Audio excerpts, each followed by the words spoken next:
Assalamualaikum warahmatullahi wabarakatuh. Kembali lagi di channel Radio Horor. Untuk kisah kali ini masih melanjutkan dari kisah yang sebelumnya, sebuah kisah dari tulisannya Netra Kala.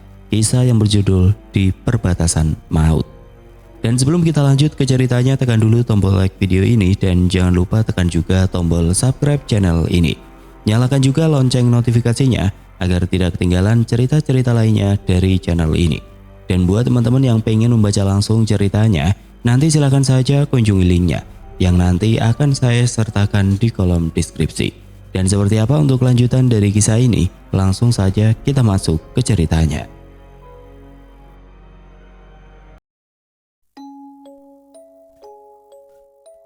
Paginya setelah bangun tidur, aku segera bangkit. Aku yakin belum ada seorang pun yang bangun selain Budi Suti. Semalaman aku berpikir, semua rentetan kejadian ini pasti mempunyai maksud. Terlebih setelah 1 bulan lamanya sosok Nek Wijil tidak muncul. Kenapa perempuan tua itu hadir kembali dan memberikan wejangan seperti itu? Aku bergerak pelan, sebisa mungkin tidak membangunkan suamiku. Hingga saat aku jongkok dan meraba-raba bagian bawah dipan, bibirku tersenyum saat mendapati benda yang kucari masih tertempel di sana. Segera aku tarik lepas. Kubuka pelan-pelan kertas kumal berisikan raja yang tidak bisa aku baca itu. Benda apa ini sebenarnya? Kataku sambil memperhatikan dengan seksama. Aku kebingungan untuk menafsirkan tulisan yang tertera. Tidak ada Pak Dijono. Lantas siapa yang bisa membantuku? Sayang, kamu ngapain? Terdengar suara Surya dari arah belakangku. Buru-buru aku lempar benda tersebut ke kolong tempat tidur. Tidak mas, ini lagi nyari uang, jatuh tadi. Ucapku mencari alasan. Pagi-pagi sudah mikirin uang. Loh, si kembar tidur di sini. Kata Surya kebingungan saat melihat kedua anaknya tertidur damai di samping ranjang kami. Kamu kebo mas, semalaman hujan lebat. Aku tidak tega mereka tidur sendirian. Oh iya ta, ya sudah, biar aku yang urusin mereka. Kamu bantu Bude masak. Kata Surya yang langsung beranjak dari tempat tidur. Setibanya di dapur, kulihat Bude Suti sudah sibuk dengan penggorengan. Segera aku mendekat ke arahnya. Bude, bisa bicara sebentar? Bude Suti mengerutkan dahinya keheranan. Tidak biasanya aku bicara serius pagi ini. Ada apa, Nduk? Tanya Bude Suti. Aku celingukan melihat ke arah sekitar. Segera aku ambil kertas kumal dan memperlihatkan kepadanya. Bude tahu ini apa? Raja, dari mana kamu dapat ini? Tanya Bude penasaran. Aku kembali memalingkan kepala ke arah pintu dapur. Semalam Nek Wijil kembali menemuiku. Ia mengatakan kalau aku tidak boleh terlena dengan keadaan. Maksudnya? Tanya Bude penasaran. Lantas aku segera menceritakan semua kejadian yang kualami, termasuk saat menemukan kertas ini di kondisi Haryo yang aneh. Kamu curiga ini ada hubungannya dengan Haryo? Tapi untuk apa? Tanya Bude yang ikut larut dalam pemikiranku. Aku menggeleng. Sekar tidak menuduh Haryo berbuat aneh-aneh, tapi Sekar merasakan ada sesuatu yang berbeda dari anak itu.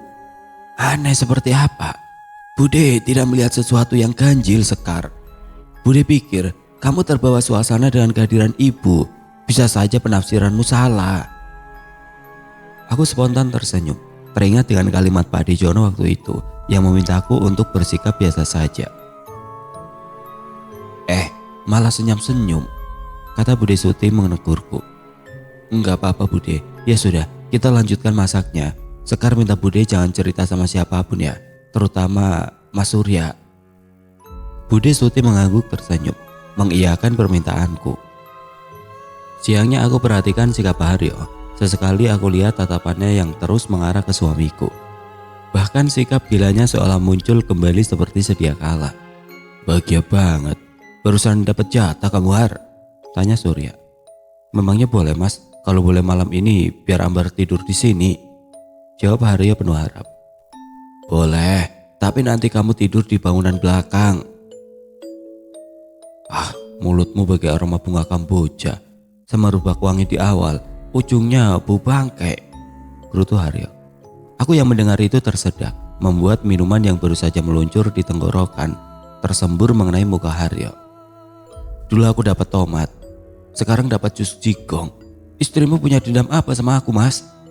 Kata Haryo sambil mengelap mukanya. Surya yang melihat itu hanya tertawa. Lantas ia mengecup keningku pelan dan segera menggendong si kembar untuk bermain di taman. Ih, cici, ucap Haryo dengan ekspresi geli saat melihat kemesraanku dan Surya. Ambar tidak pernah kelihatan. Kamu tidak mau ajak dia ke sini? Tanyaku setelah beberapa saat terdiam. Nanti dia mau ke sini, Mbak. Aku mengangguk. Ya sudah, sana kamu kerja, biar bapaknya Ambar setuju sama pernikahanmu. Tanpa mengeluh segera Haryo bangkit dan menuju ke arah bangunan belakang. Namun justru aku tertegun. Ini semua bukan sifat Haryo. Apa benar laki-laki itu sudah berubah? Lantas aku juga segera berdiri, berniat untuk membersihkan rumah yang sudah beberapa hari ini terbengkalai. Sambil bersenandung diri aku mulai beraktivitas. Mulai dari menyapu, mengelap perabotan dan mengepel beberapa ruangan. Hingga saat aku masuk ke ruang keluarga, kudapati Bude Suti sedang berdiri menatap foto Nek Wijil. Hal yang tidak pernah aku temui selama kami tinggal bersama. Bude? Bude Suti menoleh. Ia tersenyum, tetapi bukan senyuman ramah yang sering aku terima selama ini. Bude sedang apa? Tanyaku penasaran. Bude Suti tidak menjawab. Ia hanya mengacungkan telunjuknya ke arah foto Nek Wijil. Kenapa dengan fotonya? Tanyaku sekali lagi, tetapi Bude tidak menjawab dan melangkah ke arahku. Sekar, Cahayu, hati-hatian Duk. Manusia kadang tidak bisa dilihat hanya dari fisiknya. Jangan terlena, ucap Bude Suti dan langsung melangkah melewatiku. Aku tertegun. Kalimat yang diucapkan oleh Bude Suti membuatku teringat tentang sosok Nek Wijil. Lantas aku menoleh ke arah Bude yang sedang berjalan menjauh. Kemudian kutatap foto Nek Wijil. Seketika aku rasakan angin dingin berembus lembut di tengkukku, membuat rambut-rambut halus yang ada di sana berdiri. Sekar, kebiasaan ngelamun kamu, ucap seseorang di belakangku. Aku menjerit sampai menjatuhkan sapu yang aku pegang. Untung saja aku tidak refleks memukul gagang sapu itu kepada Bude. Bude, ngagetin tahu, kataku sambil mengelus dada yang terasa ngilu. Bude terkekeh. Lah kamu aneh, ngapain liatin foto ibu sampai bengong? Gak apa-apa Bude. Wajangan Bude mirip sama kalimat yang diucapkan oleh Nek Wijil dalam mimpiku, ujarku bersemangat. Bude Suti nampak bingung. Dia memperhatikanku dengan seksama. Wajangan apa? Tanya Bude Suti. Itu tadi Bude kan bilang kalau manusia itu tidak bisa ditebak. Kamu ngelindur. Kapan Bude bilang seperti itu? Tanya Bude yang kali ini terlihat khawatir. Aku pun ikut bingung. Loh, barusan sebelum Sekar lihat foto Nek Wijil. Ucapku berhenti. Satu kesadaran muncul dalam benakku. Seketika aku mundur selangkah dan memperhatikan Bude Suti dengan seksama. Bude dari mana? Tanyaku memastikan. Dari warung, beli cemilan buat anak-anak, kata Bude Suti sambil mengangkat bungkusan kresek. Aku seketika menelan ludah, tubuhku lemas seketika, menyadari kalau sosok yang tadi berdiri di depan foto lawas itu bukanlah Bude Suti. Sekar, kamu kenapa? Tanya Bude Suti. Aku menggeleng, masih tidak percaya dengan kejadian yang barusan kami alami. Tidak menyangka kalau sosok Nek Wijil mulai menampakkan wujudnya dengan menyerupai orang yang ada di rumah ini. Aku berusaha melupakan kejadian yang baru saja aku alami. Namun bayang-bayang Nek Wijil selalu muncul di benakku. Aku tidak paham apakah benar ia sedang menyampaikan peringatan. Atau mungkin seperti yang Bude katakan, jika sosok itu bukanlah Nek Wijil, melainkan jin yang sedang menyerupainya. Pikiranku melesat, teringat saat bertemu Haryo semalam. Aku membayangkan satu kejadian di mana ia bersimpuh di sebuah tanah kuburan, sedang melakukan ritual untuk menyantetku. Tetapi untuk apa Haryo berusaha mencelakaiku? Toh sampai hari ini pun aku masih dengan kondisi yang sehat. Bahkan suami dan anak-anakku pun juga sama. Apa ini juga ada kaitannya dengan Bude? Semakin aku pikirkan, justru kepalaku dipenuhi dengan hal-hal di luar logika. Aku berdiri, berniat mengambil kertas kumal bertuliskan raja yang aku simpan. Ingin mengetahui apakah benda itu ada kaitannya dengan semua ini. Kudorong pelan kursi yang terletak di depan meja rias milik Nawijil. Lantas aku duduk dan mengambil kertas itu di dalam laci. Aku perhatikan setiap detail tulisan yang ada di sana. Tidak aku dapati sesuatu yang aneh. Hanya sedikit rasa panas yang muncul di saat kulitku bersentuhan dengan benda itu. Sebetulnya benda apa ini? Andai Pak Dijono masih ada, aku yakin dia bisa menjelaskan. Aku termenung, berpikir. Terlintas di benak untuk mencoba merasakan energi dari raja itu. Kupejamkan mata. Memfokuskan perhatianku ke sana. Lambat laun suara hujan mengabur. Perasaan tertekan muncul di dalam batinku. Hingga ada rasa panas membakar di kulitku. Spontan aku menjauhkan benda itu. "Mbak, ada ambar di depan," ucap Haryo. Aku menoleh. Cepat-cepat memasukkan kembali kertas itu ke dalam tempatnya. Tidak mau ada orang lain yang mengetahui benda ini selain aku dan Bude. Iya sebentar," ucapku sambil berdiri.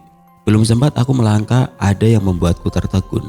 Aku menelan ludah. Perlahan aku torehkan kepalaku ke arah cermin, memastikan kalau apa yang kulihat dari ujung ekor mata hanya bias cahaya. "Astagfirullah," ucapku kaget. Langsung memalingkan kepala. Kudapati ada sosok lain berdiri di belakangku. "Mbah?" Nawijil tidak menjawab. Sosoknya begitu menyeramkan. Rambut putihnya awut-awutan, matanya melotot, bibirnya memerah terus bergerak seperti sedang mengunyah sesuatu. Bahkan aku melihat ada darah mengalir dari hidung dan matanya. Aku menutup mata dan mulai berjalan pelan menuju pintu. Setiap langkah yang kuambil sosoknya pun seperti mengikuti. "Astagfirullah," ucapku panik tanpa sadar. Kamu ngapain, Duk?" tegur Budi Suti sambil menepukkan tangannya ke pundakku. "Astagfirullah," ucapku kaget memalingkan kepala ke arah belakang, memastikan keberadaan dedemit wanita itu. "Kamu kenapa lagi, Duk? Kelakuanmu semakin tidak jelas. Dulu kamu sering mengeluh soal Haryo, sekarang justru tingkahmu yang aneh," kata Budi Suti keheranan. "Tadi Nawijil ada di belakang Sekar." "Ibu?" tanya Budi Suti sambil mencari-cari sesuatu di belakangku. "Terus kamu pikir ibu itu lebah sampai kamu bilang pahit-pahit?" ucapnya sambil menirukan perkataanku. Refleks aku menepukkan telapak tangan ke jidat, berpaling menghadap foto Nawijil dan langsung sungkem kepadanya. "Maaf Mbah," ucapku sungguh-sungguh. Melihat tingkahku, Bude tersenyum geli. Sudah sana temui Ambar. Makin hari bukan makin waras, malah makin gila," gerutunya dan berjalan ke arah dapur. Aku bergegas ke ruang tamu, kuatur agar wajahku terlihat tenang dan berwibawa. Ambar, sudah dari tadi?" "Baru aja Mbak." "Oh, ini aku bawain pisang. Mas Surya suka banget kan sama pisang?" tanya Ambar sambil mengangkat pisang yang ia bawa. Akhirnya siang itu kami para wanita bercengkrama. Tidak ada bedanya dengan perempuan lain di muka bumi ini.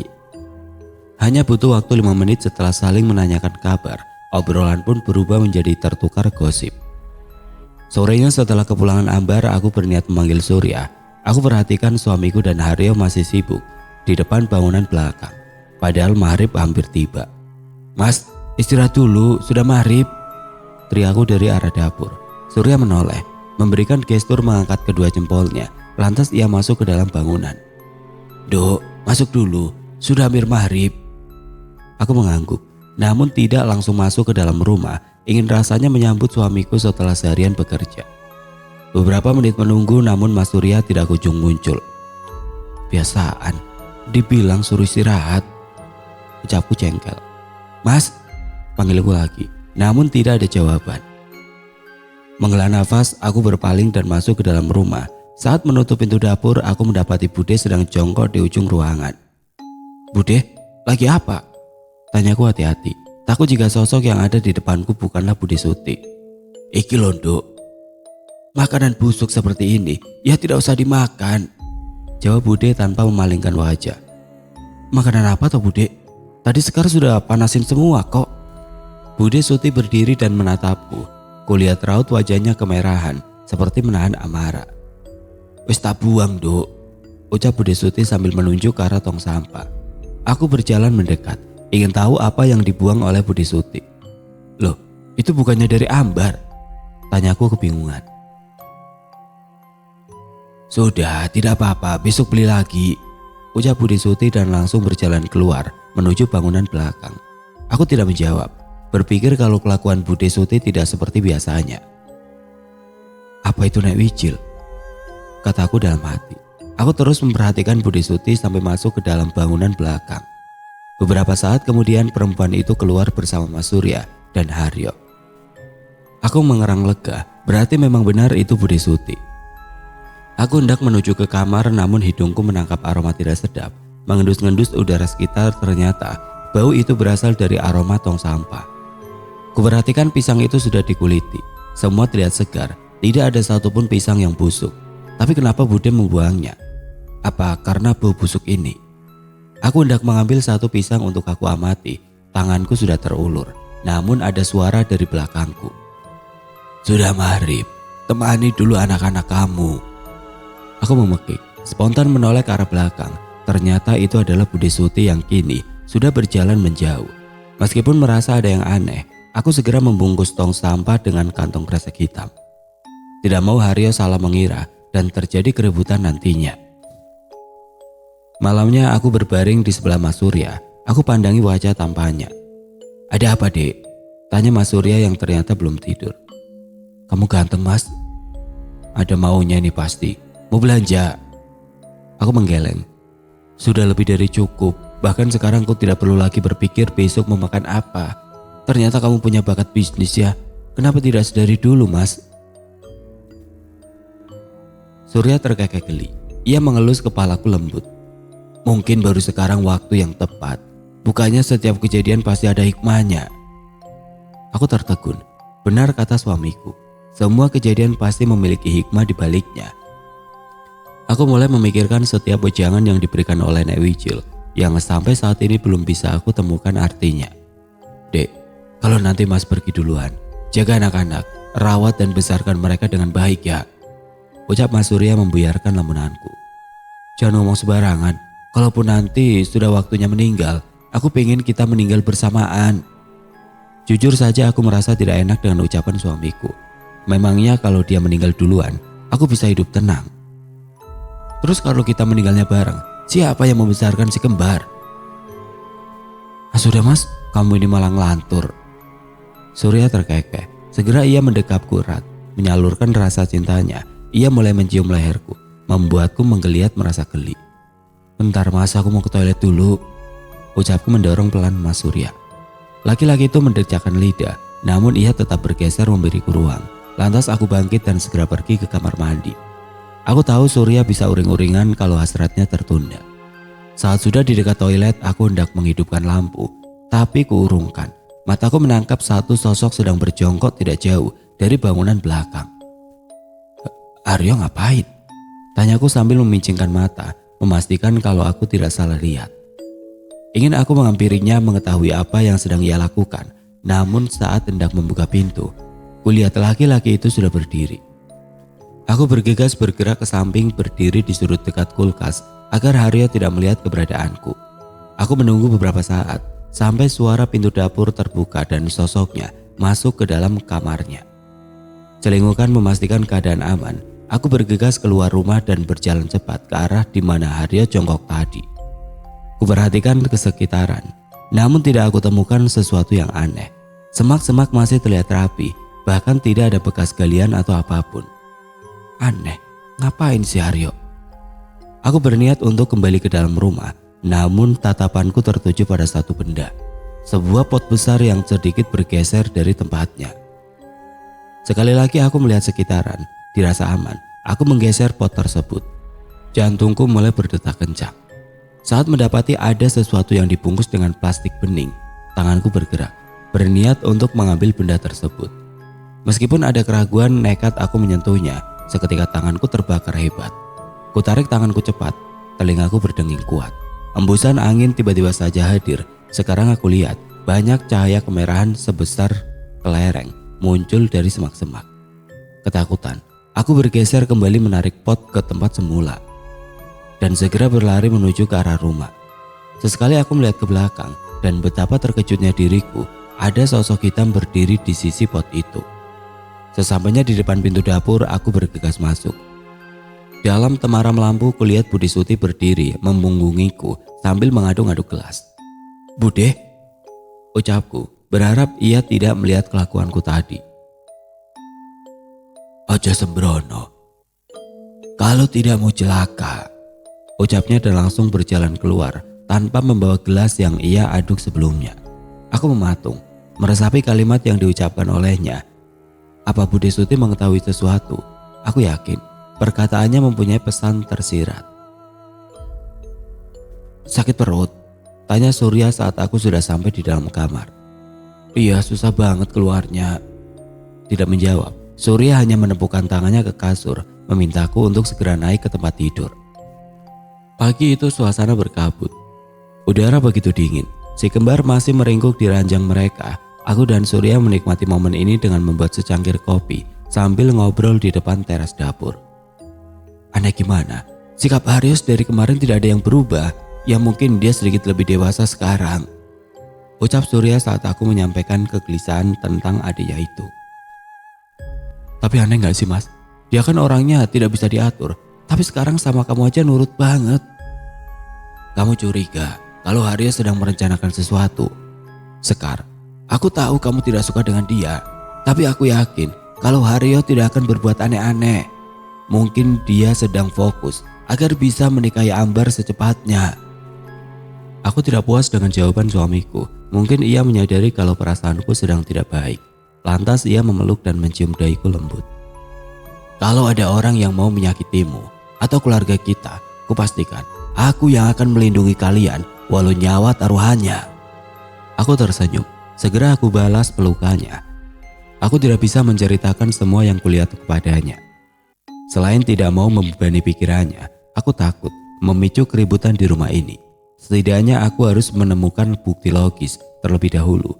Jadi bukan berdasar dari peringatan sosok dedemit. Setelah itu kami kembali beraktivitas. Seharian aku berusaha untuk kembali ke tempat di mana Haryo menanam benda aneh itu. Namun kesempatan tidak kunjung muncul. "Sekar," panggil Bude. "Iya, kenapa Bude?" "Bisa minta tolong kerokin. Badan Bude rasanya tidak karuan. Beberapa hari ini kepala Bude sering sakit dan gampang sekali mengantuk." Aku mengiyakan dan segera memanggil Surya untuk menemani si kembar agar aku bisa merawat Bude Suti. "Bude kok sampai begini? Kalau sakit bilang, kita ke dokter." "Enggak, Nduk. Cuma pagi ini rasanya sakit badannya. Mana semalam Bude mimpiin kamu." "Mimpi apa Bude?" "Semalam Bude mimpi lagi bikin teh di dapur. Terus lihat kamu lari-larian di bangunan belakang dan anehnya ada sosok lain di belakangmu.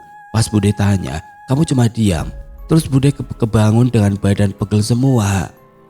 Aku diam sejenak, mencerna cerita Bude Suti barusan. Ada hal yang ingin aku pastikan. "Mungkin Bude ngigau. Memangnya Bude gak ke dapur semalam?" Tanyaku berusaha berbicara senormal mungkin. "Bude selepas Isya langsung tidur kok." Aku menelan ludah. Bude bukanlah seorang pembohong. Kalau begitu siapa yang ada di dapur semalam? Belum sempat aku meneruskan lamunanku, terdengar suara teriakan Haryo dari luar kamar. "Mbak, aku minta uang buat beli material," teriak Haryo dari arah luar pintu kamar Bude. "Is, anak itu. Sebentar Har, setelah ngerokin Bude." "Alah, kamu juga sama saja, Nduk," ucap Bude mendengarku berteriak. Setelah selesai aku segera keluar kamar, berniat memberikan uang kepada Haryo, tetapi saat melihat dandanannya, dahiku berkerut. "Beli di mana?" "Di toko bangunan lah, sekalian aku mau makan siang sama Ambar ya Mbak. Nanti kalau ditanya Mas Surya, bilang aja belinya ke kota sebelah," ucapnya memohon. "Mas Surya kemana?" "Pergi ke rumah Pak Lewinanto." Aku tersenyum jahat. Saat ini Surya dan si kembar ada di rumah Pak Lewinanto. Bude sedang beristirahat. Jadi kalau Haryo pergi, aku bisa mencari tahu apa yang semalam dilakukan oleh begundal cilik itu. Mbak, malah nyengir kayak kuda. Buruan, sudah mau hujan ini." "Ya sudah sana, buruan." Selepas kepergian Haryo, aku memastikan kondisi Bude. Setelah yakin kalau beliau tertidur, aku bergegas pergi ke bangunan belakang untuk memeriksa. benda mencurigakan itu. Nah, ketemu, ucapku. Kutahan rasa panas yang menyengat kulit. Sudah ketemu, Nduk. Terdengar suara di belakangku. Aku menoleh kaget. Kudapati Bude dengan posisi jongkok sudah berada di sebelahku. Jangan langsung dibakar, membuat cilaka nanti, ucap Bude tanpa menoleh ke arahku. Aku menyadari bahwa orang yang di sebelahku bukanlah Bude Suti. Maaf, Mbah. Sudah tahu aku, sampaikan minta maafku buat Suti ya, ucapnya dan langsung beranjak berjalan ke dalam rumah. Aku yang shock hanya bisa melongo. Tidak menyangka kalau Nek Wijil bisa merasuki Bude Suti seperti itu. Aku kembali menengok ke arah bungkusan plastik. Segera aku buka. Saat melihat isinya, aku menarik nafas kuat. Sebuah kertas penuh dengan raja, serta satu foto keluarga dan beberapa helai rambut. Haryo bangsat, bocah kampret. Umpatku tidak percaya. Segera aku taruh kembali benda itu. Setelah selesai, aku bergegas kembali ke dalam rumah. Aku ingin memeriksa kamar Haryo. Aku khawatir ada hal lain yang sedang dilakukan bocah keparat itu. Sejak kapan pintu kamarnya dikunci? Tidak hilang akal, aku berjalan keluar rumah, mencoba lewat lubang jendela. Tetapi sama saja, tampak jendela kamar Haryo tertutup rapat. Walau aku sudah mencoba menarik dan mencongkelnya dengan paku. Nduk, aku menoleh mencari sumber suara.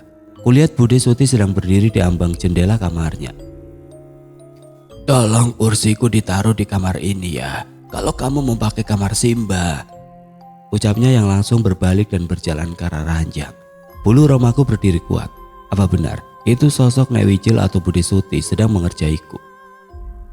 Sudah cepat masuk, anaknya mau pulang, ucapnya dari dalam. Aku menggeleng pelan, bergegas mematuhi perintahnya. Saat sampai di ruang tamu, terdengar suara motor milik Haryo masuk ke pekarangan. Masya Allah, ucapku takjub dengan kuasa Tuhan. Langsung masuk saja, ada Mbak Sekar, aku pergi dulu. Terdengar suara Haryo dan langsung melesat pergi. Kamu kenapa? Tanyaku saat melihat wajah Ambar yang muram. Tampak Ambar menghela nafas panjang. Ia langsung menundukkan pantatnya di kursi. Haryo, Mbak, andai dia punya banyak uang, pasti kejadiannya tidak seperti ini. Soal pernikahan kalian, bukannya kita sudah sepakat dan masih ada waktu? Ambar tidak menjawab. Ia justru menangis. Aku mendekat dan segera merengkuhnya. Kalau ada masalah cerita sama Mbak, biar nanti kita cari solusinya, kataku sambil mengusap punggungnya. Iya Mbak, aku cuma lagi banyak pikiran. Bapak beberapa hari ini sakit. Belum ditambah masalah pernikahanku. Belum lagi hutang Mas Haryo yang belum tersentuh, jelas Ambar. Haryo punya utang, sambarku cepat. Ambar seperti merutuki kebodohannya. Iya Mbak, dia ada hutang di beberapa temannya, tapi tidak banyak kok. Benar, jangan bohong kamu. Iya Mbak, ini aku bawain ketuk pisang. Tadi aku sama ibu buat banyak, kata Ambar sambil mengambil besek di sampingnya. Kamu itu gak perlu repot-repot, pisang kemarin aja masih banyak loh, kataku berbohong. Lantas kuajak Ambar untuk masuk ke dalam. Meski aku sudah berusaha untuk menghiburnya, tetapi raut wajahnya masih terlihat sendu. Aku yang prihatin dan mengetahui perbuatan Haryo, memutuskan untuk segera menghentikan apa yang sedang ia perbuat. Tapi bagaimana caranya? Selepas kepulangan Ambar, aku mencoba mencari cara terbesit untuk membakar benda itu. Tapi bagaimana jika nantinya malah menimbulkan sesuatu yang jauh lebih buruk seperti yang diucapkan oleh sosok Nek Wijil tadi? Lagi mikir apa toh? Tanya Bude sambil menarik kursi di sebelahku. Bude, kalau kita kena santet itu obatnya apa? Bude Suti tampak berpikir dan menatap ke arahku. Dulu pademu sering mengobati orang yang terkena santet.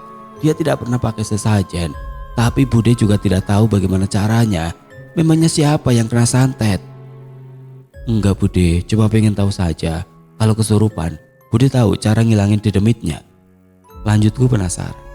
Meski aku terlahir dengan kepekaan, tetapi aku tidak pernah mengetahui hal-hal seperti itu. Setelah mengatakan itu, Bude terdiam.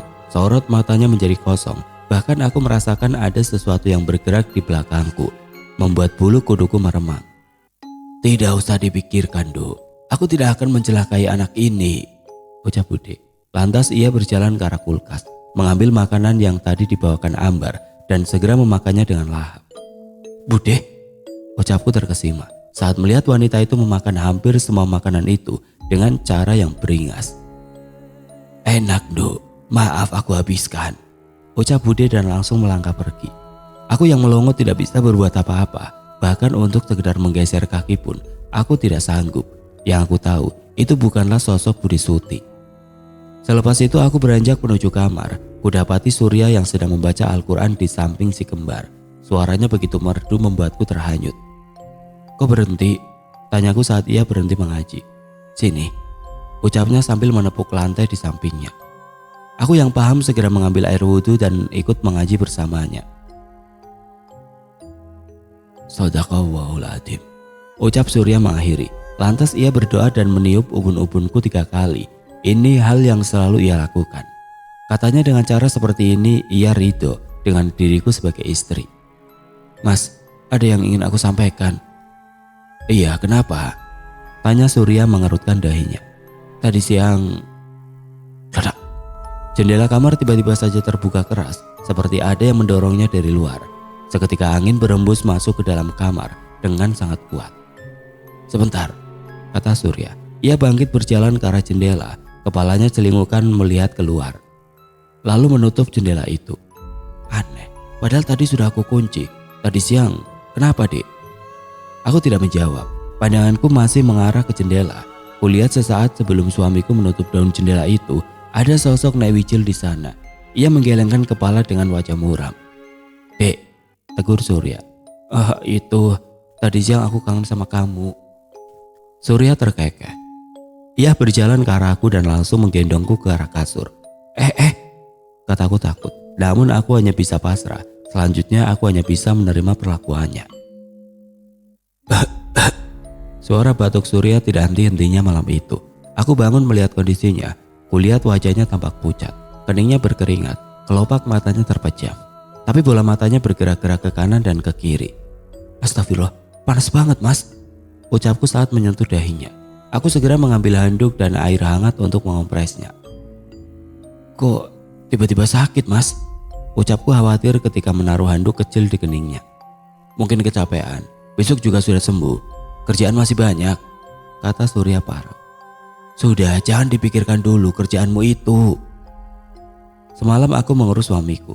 Dengan menahan rasa kantuk, aku terus mengganti air kompresan.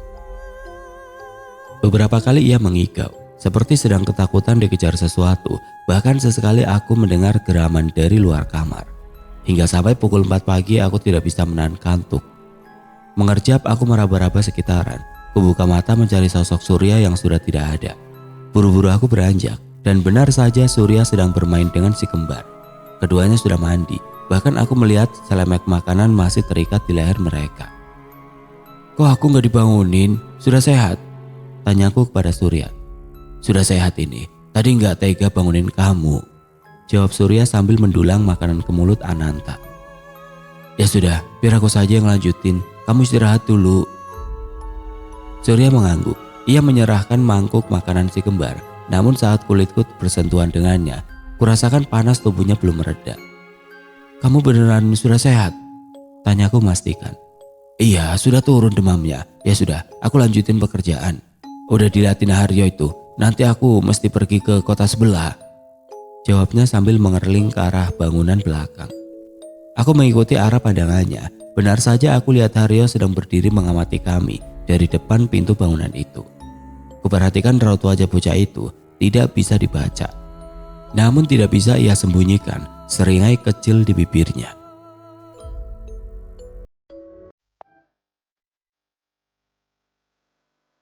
Oke teman-teman, sampai di sini dulu ceritanya. Nantikan kelanjutan kisah ini di video berikutnya. Agar tidak ketinggalan, klik tombol subscribe channel ini dan nyalakan lonceng notifikasinya. Wassalamualaikum warahmatullahi wabarakatuh.